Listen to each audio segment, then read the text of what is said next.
आज मैं जो कहानी आपके समक्ष लेकर आई हूँ एक छोटी सी कहानी है। एक छोटा सा सीन है शादी का। मंगल कार्यालय है और वहाँ पर शादी हो रही है, लेकिन शादी थोड़ी मजाकिया टाइप की है। तो शुरू करते हैं। सिल्वर पैलेस मंगल कार्यालय। ये कैसी शादी आ रही है? ओ माय गॉड, ये सारे के सारे लोग स्टेज पर खड़े हैं और ये लोग लगातार अनाउंसमेंट कर रहे हैं। ऐसा लग रहा है जैसे कि नेता का इलेक्शन कैंपेन चल रहा है। अभिनव ने अपने सिर पर हाथ रखते हुए कहा, भाई दुल्हन कहाँ है? गौतम ने अपनी कमर पर हाथ रखते हुए कहा। काशी ने अपना सिर सहलाया और धीरे से कहा, और दूल्हा कहाँ है? प्रीति मुस्कुराई और उसने कहा, चेक कर लो, कहीं हम लोग गलत मंगल कार्यालय में तो नहीं आ गए। पारिजात ने चिढ़ते हुए कहा, अच्छा खासा हमारा पॉटलक डिनर वाला प्रोग्राम था, ये अड़ोसी पड़ोसी के चक्कर में यहाँ आकर खड़े होकर इस नौटंकी में क्या चल रहा है? अद्रजा ने हंसते हुए कहा, पता नहीं कौन सी अनाउंसमेंट लगातार हो रही है, मंत्र को छोड़कर सब कुछ बोल रहे हैं।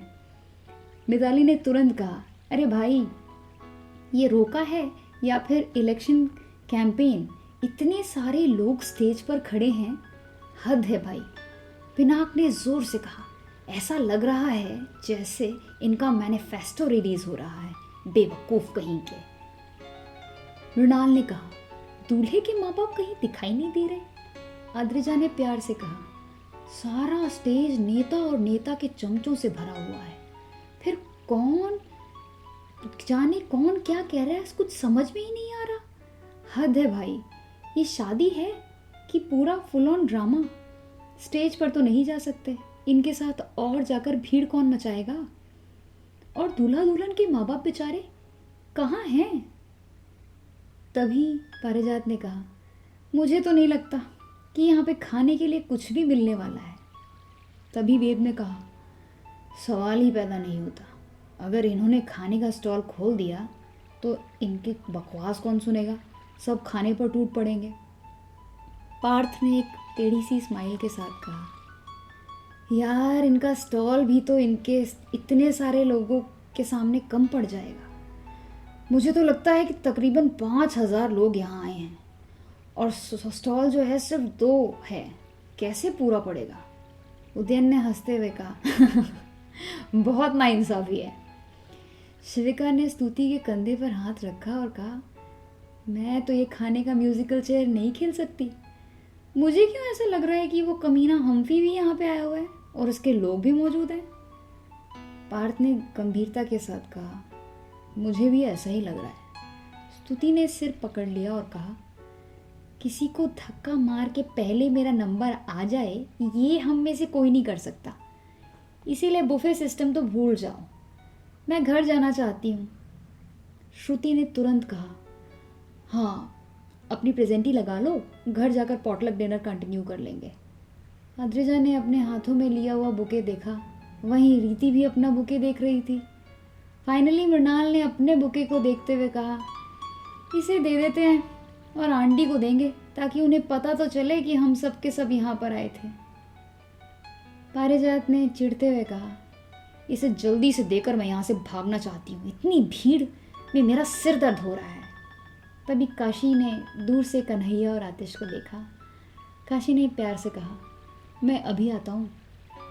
ऐसा कहकर वो अपने दोस्तों के पास चला गया। आतिश ने कन्हैया से कहा, भाई ये तो हद हो गई, साला दूल्हा चुपचाप से सामने बैठा हुआ है जैसे अपने मरने का मातम मना रहा हो। स्टेज पर खड़े इन लोगों ने उस बेचारे का फंक्शन हाईजैक कर लिया है।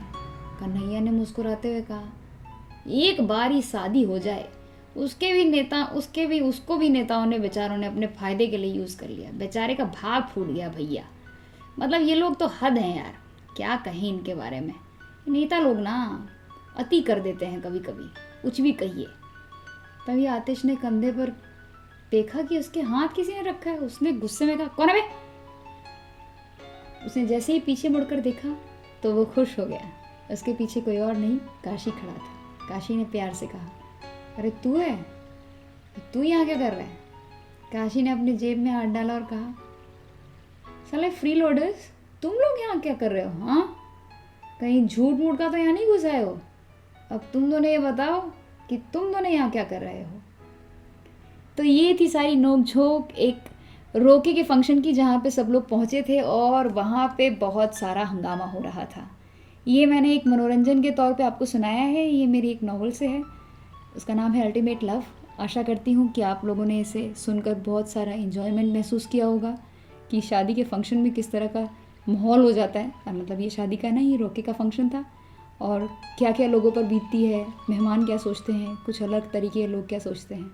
बस इसी तरह के और नोक-झोंक वाली प्यारी प्यारी इंसिडेंसेस को हम लोग डिस्कस करेंगे। इसी के साथ मैं विराम लेती हूँ और फिर मिलेंगे एक रोचक कहानी के साथ में एक अगली यात्रा में। आप हमेशा खुश रहिए, मुस्कुराते रहिए, keep smiling, have a blissful life.